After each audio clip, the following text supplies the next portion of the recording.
أنا بنت القصاع وباب تومة وباب شرقي، وبنت مشروع دمر بالشام. بقول عن حالي بنت طرطوس كمان. ربيت بحارات الشام وعشت كل وقتي بالكنيسة، وبمشروع دمر عشت أحلى الأيام. كانوا جيراني أقرب علي من أهلي، عشت معهم وبيناتهم، حتى معهم صمت رمضان. ولما رحت على طرطوس عشت 3 سنين من أحلى سنين حياتي. انتوا متخيلين هي البلد شو بتعنيلي؟ هي البلد مخلوطة فينا، بحبها بتنوعها، بأطيافها وبأديانها. أهلي ورفقاتي وجيراني ولاد حارتي كانوا من كل الطوائف والأديان. بحياتي ما حسيت بالغربة، بالعكس تعلقت فيهم وكتير كمان. هدول الناس هن أهل سوريا الحقيقيين، ونحن بدنا نعيش معهم. قد ما اختلفنا عن بعض وقد ما كان في شغلات ما بتجمعنا، بس التاريخ والحضارة والذكريات وحتى سماوية الأديان هي اللي بتخلي هي الأرض مقدسة، وبدنا نشتغل كلنا سوا لنبنيها مع بعض ونلاقي طريقة نعرف كيف نعيش فيها مع بعض.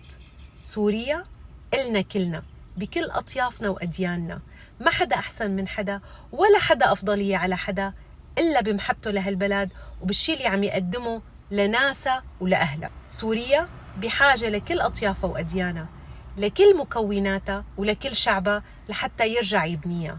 صدقوني مهما صار في شقاقات وحساسيات وخلافات، بيضل اللي بيجمعنا أكتر بكتير من كل الشغلات الصغيرة اللي ممكن تفرقنا. ممكن الناس تكون معصبة وزعلانة وتعبانة لأنه لسه ما تطبق القانون والناس ما أخذت حقها.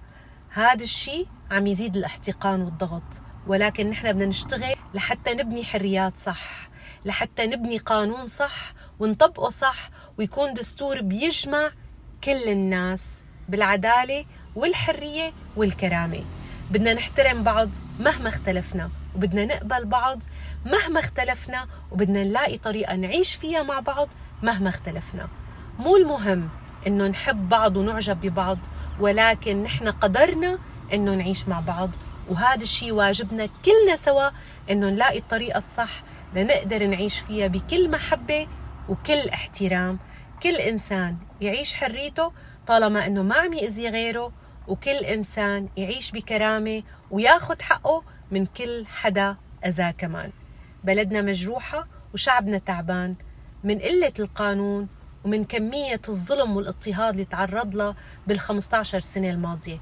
لهيك بدنا نقبل بعض، بدنا نتحمل بعض، وبدنا نلاقي طريقة نقدر نعرف كيف نعيش فيها مع بعض. الحريات خط أحمر، القانون والكرامة خط أحمر، وصدقوني ما حدا رح يعمرها غير النوايا الطيبة والقانون والدستور العادل للكل. بتمنى تتفقوا معي ويكون عندكم نفس هذا الشعور، وتكون جيتي على سوريا لحتى أعيش هاي المشاعر الحلوة. ما في شيء بيأذيها، وبالعكس نقدر مع بعض كلنا سوا نرجع نبنيها.